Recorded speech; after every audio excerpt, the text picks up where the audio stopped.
Elhamdülillah və salatu və salamu ala Rasulillah. Deməli, bugün Riyazu Salihindən birinci fəsli Allahın izni ilə oxumağa çalışacağıq. Allah nəsib edərsə, ikinci fəsli də bugün bitirərik.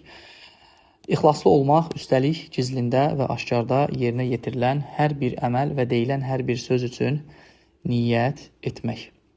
Mövzu ilə bağlı ayələr bunlardır. Allah subhanahu wa ta'ala buyurur. وَمَا أُمِرُوا إِلَّا لِيَعْبُدُوا اللّٰهَ مُخْلِصِينَ لَهُ الدِّينَ حُنَفَاءَ وَيُقِيمُوا الصَّلَاةَ وَيُؤْتُوا الزَّكَاةَ وَذَٰلِكَ دِينُ الْقَيِّمَةِ halbuki onlara dini məhz Allaha məxsus edərək, həniflər kimi ibadət etmək, namaz qılmaq və zəkat vermək əmr olunmuşdur. Doğru dində elə budur. Burada, qardaşlar, dini məhz Allaha məxsus edərək deyildikdə insanın ixlaslı olması nəzərdə tutur. Yəni, din adına etdiyi hər bir əməli, söylədiyi hər bir sözü, qəlbindən keçirdiyi hər bir şeyi hökmən sadəcə Allah subhanahu wa ta'alanın rızası üçün etməsi nəzərdə tutulur. Digər bir surədə Allah subhanahu wa ta'ala deyir ki, Lən yenələllaha luhumuha və la dimauha vəlakin yenəluhut-təqva minkum. Onların nə əti, yəni qurbanların nə əti, nə də qanı Allaha çatmaz. Ona yalnız sizin təqvanız çatar. Ona yalnız sizin təqvanız çatar. Burada da müəllif niyyətin önəminə işarə olduğunu bildirir. Qul in tuxfu ma fi sudurikum aw tubduhu ya'lamuhullah. Deyir ki, içlərinizdə olanı gizlətsəniz də, üzə çıxarsanız da Allah onu bilir. Və yenə burada da müəllif bu məsələlərin hər birində nəyə? Niyyətə diqqət çəkir. Mövzu ilə bağlı hədislər. 1. Rəvayət edilir ki, möminlərin əmiri Əbu Həfs, Ömər bin Əl-Xattab, İbn Nüfeyl, İbn Əbdül-Üzzə, İbn Riyah, İbn Abdullah, İbn Qurt, İbn Razah, İbn Adi, İbn Kəb, İbn Lüey, İbn Qalib Əl-Qureyşi Əl-Ədəvi radiyallahu anhu demişdir.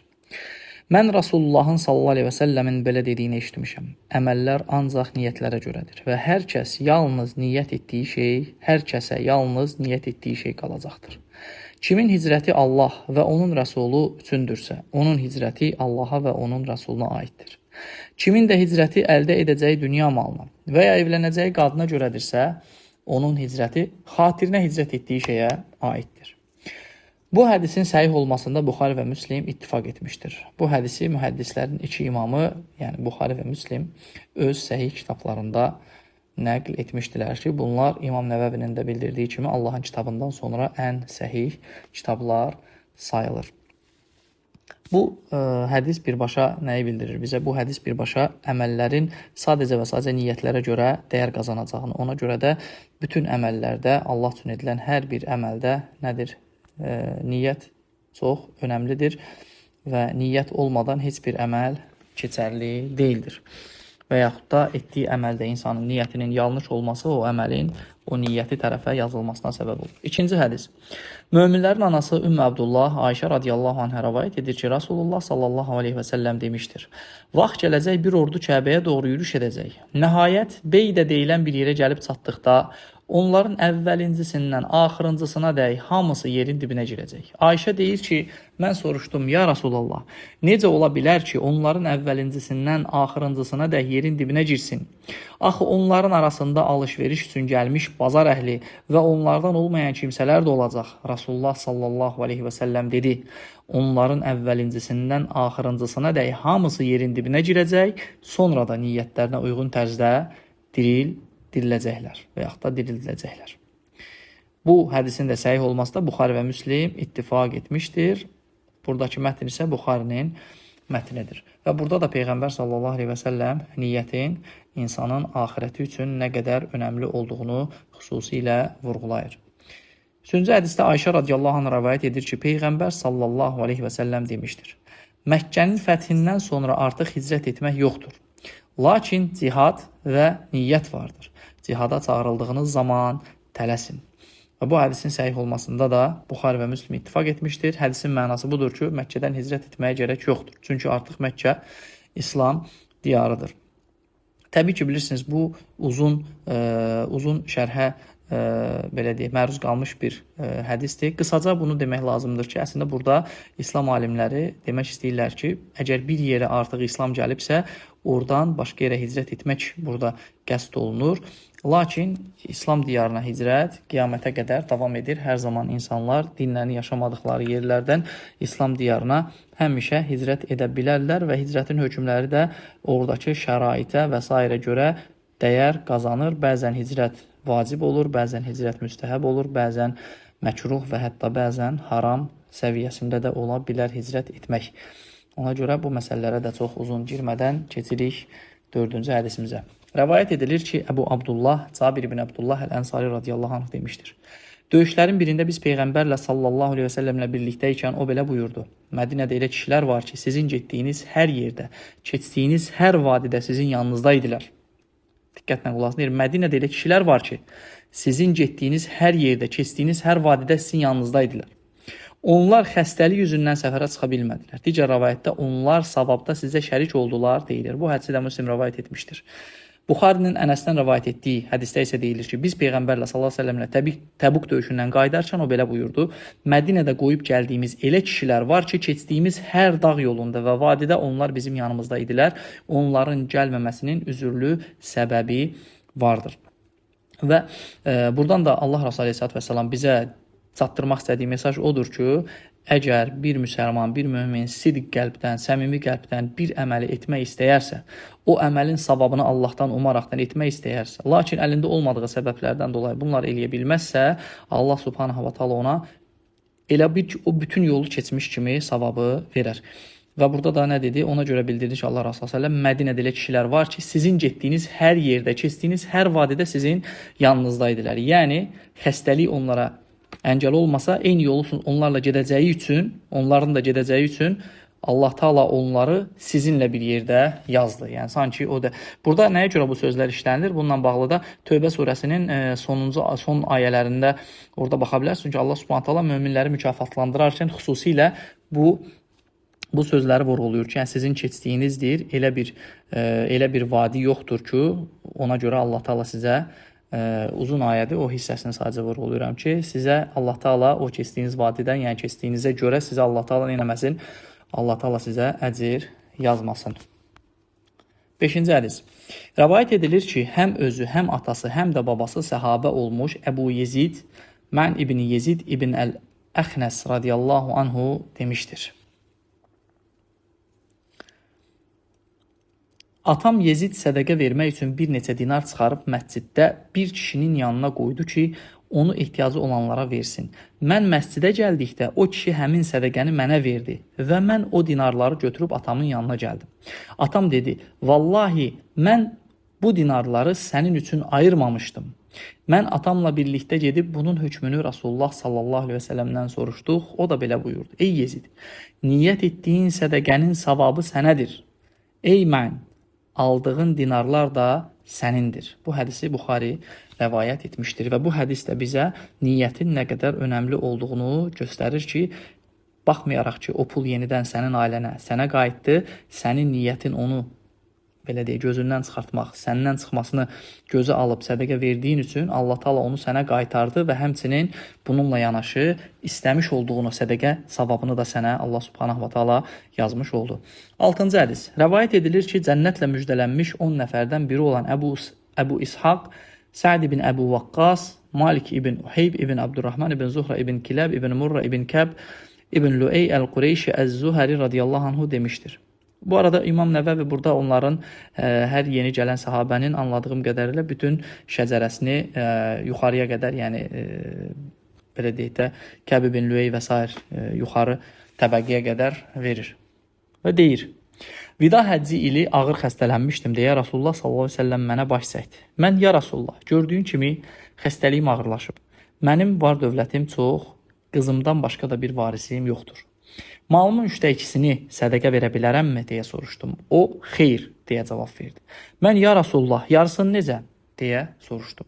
O yenə xeyr dedi. Mən ya Rasulullah, 1/3 necə deyə soruşduqda o belə buyurdu. 1/3 də çoxdur və ya böyükdür. Şübhəsiz ki, varislərini zəngin qoyub getməyin onları insanlara əl çatan daha doğrusu onları insanlara əl açan, kasıb bir vəziyyətdə qoyub getməyindən daha xeyirlidir.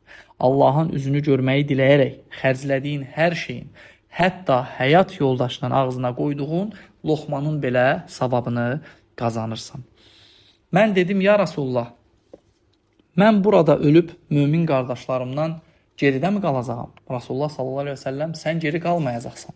Allahın üzünü görməyi diləyərək etdiyin əməllər sayəsində sənin dərəcən və hörmətin artacaq. Ümid edirəm ki, sən uzun ömür yaşayacaqsan. Hətta bəziləri səndən fayda alınacaq, digəri də zərər görəcəklər deyə cavab verdi. Sonra da Allahım, səhabələrimin hicrətini tamamla, onları geri qaytarma. Yazıq Səd ibn Xavlə deyə onun halına acıdı. Çünki o Məkkədə vəfat etmişdi. Digər bir sahabədir bu, Səd ibn Xavlə, Məkkədə dünyasını dəyişən. Və Allah Rasulü s.ə.v də Səd ibn Əvvaqqasın da o cür olmaması üçün ona dua edir. Və burada da yenə öncə zikr etdiyimiz mövzuda Peyğəmbər sallallahu əleyhi və səlləm nə verdi? Bizə öyüd verdi ki, bəli, sən nəyə niyyət edirsənsə, Allah üçün niyyət edərək nə edirsənsə, Allah qatında həmin şeyi Allahın yanında da görəcəksən. O əcri, yəni Allah subhanahu wa ta'ala sənə verəcəkdir.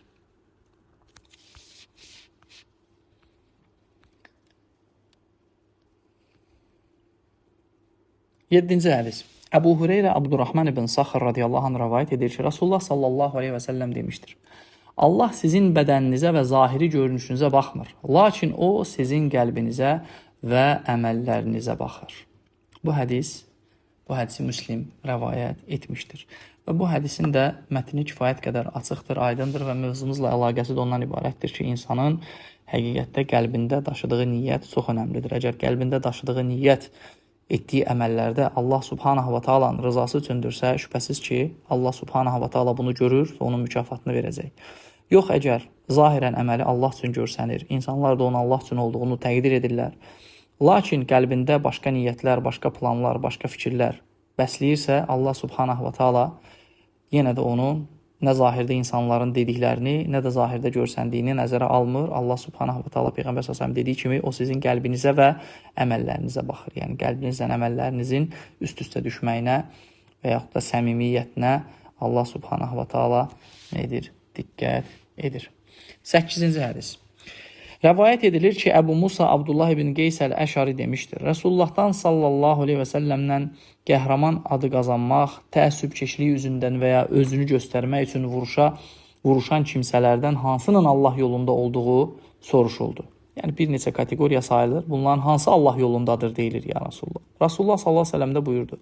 Hər kim Allahın kəlməsi uca olsun deyə vuruşarsa, o Allah yolunda vuruşmuş sayırlar. Bu hədisin səhih olmasına Buxari və Müslim ittifaq etmişdir. Və burada da diqqət edirsə, Peyğəmbər sallallahu əleyhi və səlləm başqa bir məşhur hədisində nə bildirir? Deyir ki, İslamın zirvəsi cihaddır. Yəni ən şərəfli əməl, ən fəzilətli əməl cihaddır. Və sahabələr təbii ki, bu cihadı daha da spesifikləşdirmək üçün, daha da aydınlaşdırmaq üçün soruşurlar ki, ya Rasulullah, bu cihad məsələsində bəziləri gedir ki, qəhrəman adı qazansın, bəziləri gedir öz qəbiləsini, öz qövmünü, öz ailəsini, öz atasının adını ucaltsın və yaxud özünü göstərsin, gücünü göstərsin. Yəni, bunların hansı Allah yolundadır deyir. Və Rasulullah sallallahu aleyhi ve sellem də birbaşa niyyətə diqqət çəkərək deyir ki, kim Allahın kəlməsi uca olsun deyə, kimin qəlbində Allah subhanahu wa ta'ala xidmət etmək varsa, Allahın kəlməsi, çünki Allah subhanahu wa ta'ala Quran-ı Kərimdə cihadı əmr edərkən, onun kəlməsinin uca olması üçün cihadı əmr edir bizə. وَقَاتِلُهُمْ حَتَّى لَا تَكُونَ فِتْنَةٌ وَيَكُونَ الدِّينُ لِلَّهِ. Bütün din Allaha məxsus olub, şirk ortadan, fitnə ortadan qalxancaya qədər müşriklərlə vuruşun deyir Allah subhanahu wa ta'ala. Yəni, bunu ancaq və ancaq Allah subhanahu wa ta'alanın rızası üçün və Allah Rasulü aleyhissalatü vesselam bildirir ki, kim bunu ancaq Allah rızası üçün edərsə, o zaman Allahın kəlməsi uca olsun deyə edərsə, o zaman hökmən nə etmiş olar? O zaman hökmən Allah yolunda olan odur. Allah yolunda olan odur. Və bu da bizə bir daha ən böyük əməllərdə belə niyyətin nə qədər əhəmiyyətli olduğunu xatırladır. Əbu Bəkrə 9-cu hədis.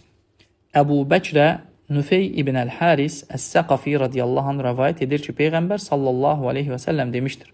İki müsəlman qılınc çəkib üz-üzə gələrsə, öldürən də, ölən də cəhənnəmlikdir. Nufey deyir ki, mən soruşdum, ya Rasulallah, qatilin halı bəllidir. Yəni o öldürdü. Bəs ölən niyə cəhənnəmlikdir?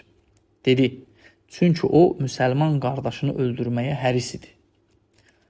Buxar və Müslim rəvayət etmişdir. Yəni öldürülən insan, baxmayaraq ki, əli qardaşının qanına bulaşmayıb, o artıq əzm etmişdir ki, öz qardaşını öldürsün. Əzm etmişdir ki, öz qardaşını öldürsün və öz niyyəti ilə də bundan dönməmişdi. Və burada sual verilə bilər ki, bəs axı bizdə başqa bir hədisdə Allah Resulü s.ə.v deyir ki, bir adam bir pisliyə niyyət edərsə, sonra etməzsə ona bir savab vardır. O hədisdə diqqət etsəniz, Allah Resulü s.ə.v deyir ki, onu etməzsə, yəni ona mane olunarsa və özündən asılı olmadan bir səbəbdən onu dayandırarsadan söhbət getmir. Orada söhbət o insanın yarı yolda fikrindən dönməsi, onu etməməsidir. Etməyə əzm etdikdən sonra. Burada isə bu insan nədir? Qılıncını qaldırıb qəsd etmişdi, əzm etmişdi ki, o qardaşını öldürsün və Peyğəmbər s.ə.v nə deyir? Onun ikisi də cəhənnəmdədir və burada niyyətin və qəsdin bu qədər önəmli biz görmüş oluruq bu hədisdən də. Ona görə də bir haram işə belə Allah qorusun, əzm etməməyə, niyyət etməməyə çalışmaq lazımdır və İmam Əhmədin öz oğluna verdiyi nəsihət kimi ki, ey oğul, həmişə xeyir işə niyyət et, nə qədər hansı müddətdə ki, xeyir işə niyyət edəcəksən, hər zaman xeyir üzərinə olacaqsan. Allah Subhanahu taala bizi həmişə xeyrə niyyət edənlərdən eləsin. 10-cu hədis. Əbu Hüreyrə radiyallahu anh rəvayət edir ki, Rasulullah sallallahu əleyhi və səlləm demişdir: bir adamın məsciddə cəmaatla qıldığı namaz bazarda və ya öz evində qıldığı namazdan 20 və bir neçə dərəcə artıqdır. Yəni 20 və bir neçə dərəcə. Belə ki, onlardan biri gözəl şəkildə dəstəmaz alıb, sonra yalnız namaz qılmaq məqsədi ilə evdən çıxar və yalnız cəmaatla namaz qılmaq üçün məscidə gedərsə, məscidə daxil olana dək atdığı hər addımına görə bir dərəcə yüksələr. Bir günahı da bağışlanar. Diqqət edin, bir savab yazılar demir. Hər atdığı addıma görə bir dərəcə yüksələr, bir günahı da bağışlanar.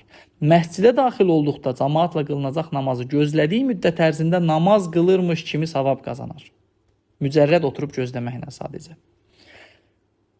Sizdən biriniz namaz qıldığı yerdə qaldıqca, heç kəsə əziyyət vermədiyi və dəstəmazı pozulmadığı müddətcə, mələklər onun üçün belə dua edərlər: Allahım ona rəhm et, Allahım onu bağışla, Allahım onun tövbəsini qəbul et. Bu hədisi də Buxari və Müslim ittifaq etmişdir.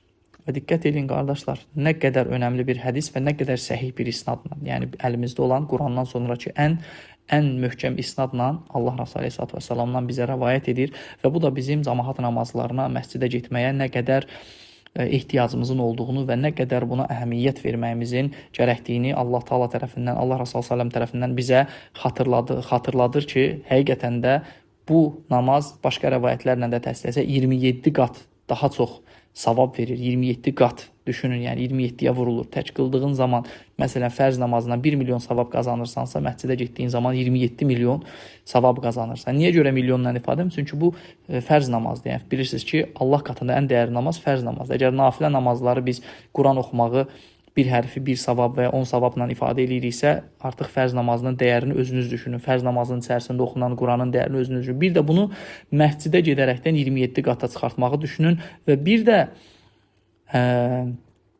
də məscidə gedərkən addımlarla dərəcənizin yüksəldiyini düşünün və həmçinin eyni zamanda hər addımda günahınızdan nə qədər ehtiyacımız var, buna günahlarımızın silindiyini, hər addımda bir günahın silindiyini düşünün ki, bu qədər böyük əməli qaçırtmayaq. Və yaxud da tez getdiyiniz zaman deyir, namazdaymış kimi olursunuz. Və yaxud da nə qədər namazdan sonra otursanız, zikr etsəniz və yaxud da Quran oxusanız, dəstəmazı pozulmadan həmin müddət ərzində də mələklər sizin üçün istiğfar edir ki, düşünün Allah Subhanahu taalanın pak bəndələri, pak və təmiz bəndələr olan mələklər bizim üçün istiğfar edir. Bundan daha gözəl, bundan daha müjdə nə ola bilər ki, Allah Subhanahu taala bizi eşidib əməl edənlərdən eləsin bu da. 11-ci hədis. Əbul Abbas Abdullah ibn Abbas ibn Abdülmuttalib radiyallahu anh rəvayət edir ki, Rasulullah sallallahu aleyhi və səlləm uca və ulu Rəbbindən belə rəvayət etmişdir. Yəni qudsi hədis olduğunu bildirir. Çünki Allah Rasulullah səlləm qudsi hədisi Quran xaricində birbaşa Rəbbindən Allah subhanahu və taaladan nəql etmişdir. Allah savab və günah işləri yazmışdır. Sonra o bunları belə izah etdi.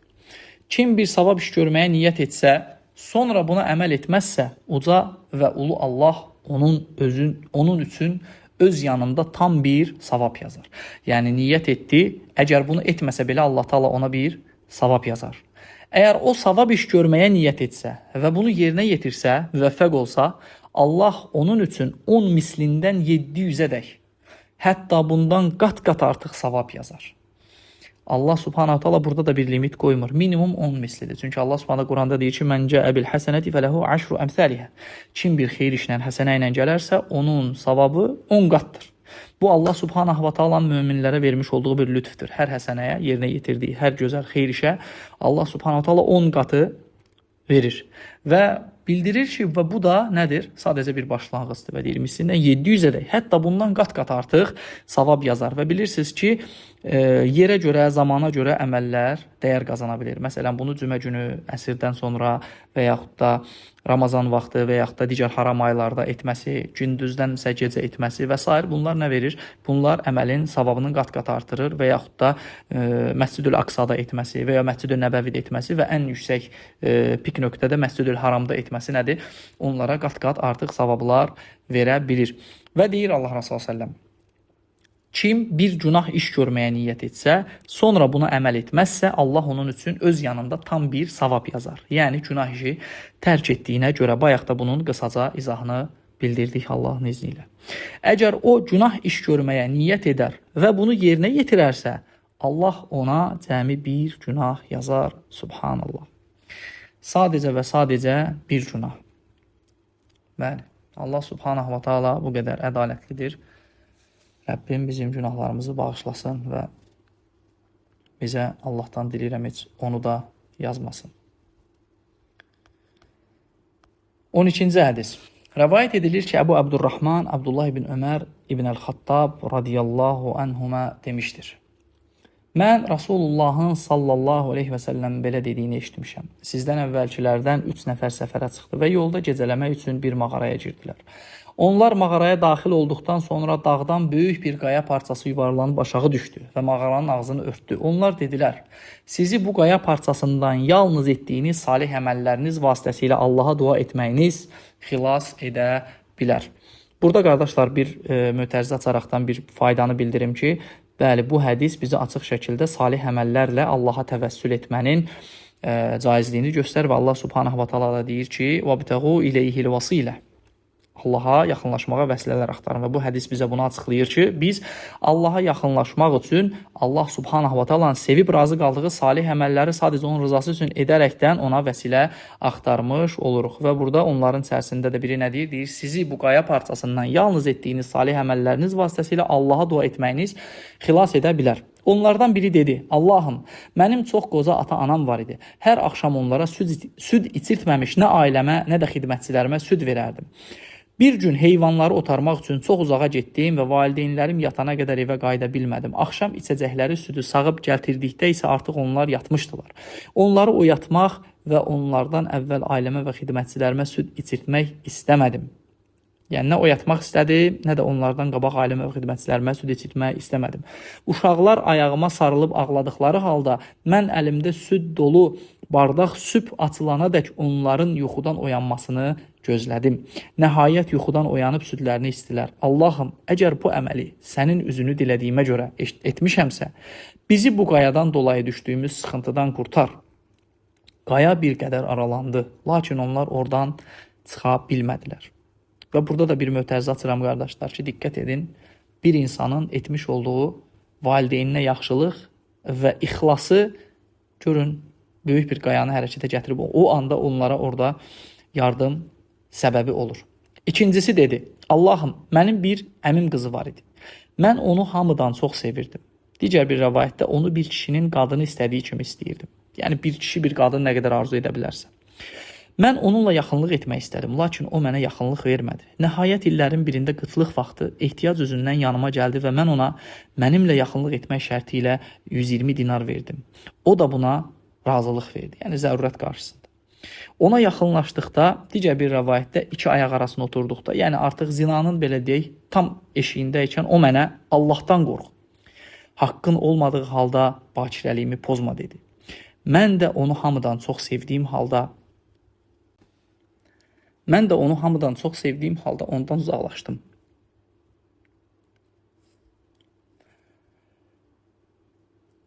və ona verdiyim qızılları da ona bağışladım. Allahım, əgər bu əməli sənin üzünü dilədiyimə görə etmişəmsə, bizi düşdüyümüz bu sıxıntıdan qurtar. Qaya bir qədər də aralandı, lakin onlar yenə də oradan çıxa bilmədilər. Üçüncüsü dedi, Allahım, mən bir neçə adamı işə götürmüşdüm. Hamısının zəhmət haqqını vermişdim. Yalnız biri öz zəhmət haqqını almadan getmişdi. Mən onun pulunu dövriyə qoydum. Nəhayət, onun pulu ilə mallar artdı. Bir müddət sonra adam yanıma gəlib, ey Allahın qulu, zəhmət haqqımı ver dedi. Mən də, gördüyün bu dəvələr, inəklər, qoyunlar, kölələr, hamısı sənin zəhmət haqqındır dedim. O dedi, ey Allahın qulu, mənə istehza etmə, mən də sənə istehza etmirəm dedim.